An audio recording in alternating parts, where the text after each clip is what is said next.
Hello FPL managers, welcome back to my channel. Game week 1 is now done and on to game week 2.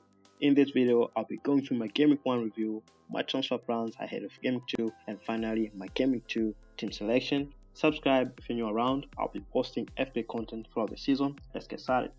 First, my game week 1 review. Sales with 3 points, very unlucky from the Forest Gw2, conceding a very late goal against Bournemouth. He was on 7 points before Bournemouth equalizer.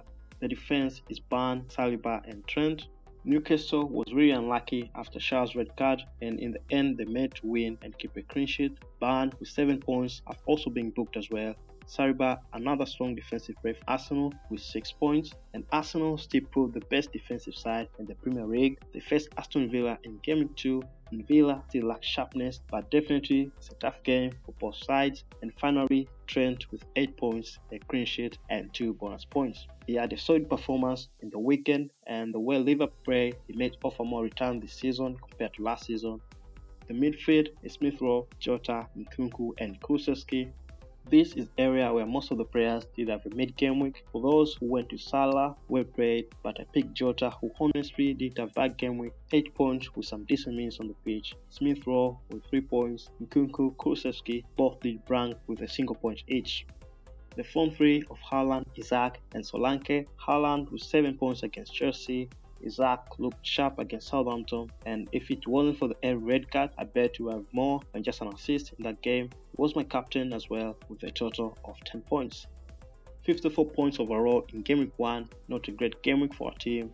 Planning on making a transfer ahead of game week 2, but first let's go through some players worth noting like 𝐿 and on how he'll be utilized in that Chelsea side after being subbed off before, and how much could he face more rotation. And Smith Rowe is another player. The fixtures are decent and most likely Fulham will improve. Most of the promoted sides have been good in game week 1 facing some top teams. The transfer I'll be making this game week is Kulusevski to Doku ahead of game week 2. And now let's see how my team is shaping up for game week 2. Sales will be between the streak against Southampton, who I would say they did have a great game against Newcastle. It will be a close game between the two sides. The defense in the back three of Dan Ban, 𝐥𝐤𝐬 and Trent. Ban is expected to be the #1 pick in that Newcastle defense. He faces Bournemouth in game week 2, who struggled in game week 1 against Nottingham Forest. Trent from Liverpool, decent first game against Ipswich, was more involved in the attacking build-up. Brentford at home in game week 2, to be honest, without Ivan Toney, they did have a solid game against Crystal Palace. Wissa and Mbeumo solid players, but I think their weakness is in that defense. Freken is not so reliable despite having a good game. 𝐥𝐤𝐬 is back in the lineup. He was on the bench in game week 1, where he managed to keep a clean sheet against Chelsea. In game week 2, he's at home facing Ipswich, and Man City have been really solid in home games last season, and I think it will be a tough fixture for Ipswich. The midfield is Smith Rowe, Jota, 𝐿 and Doku. Fulham's favourable fixtures start from game week 2. Smith Rowe faces the promoted side Leicester at home.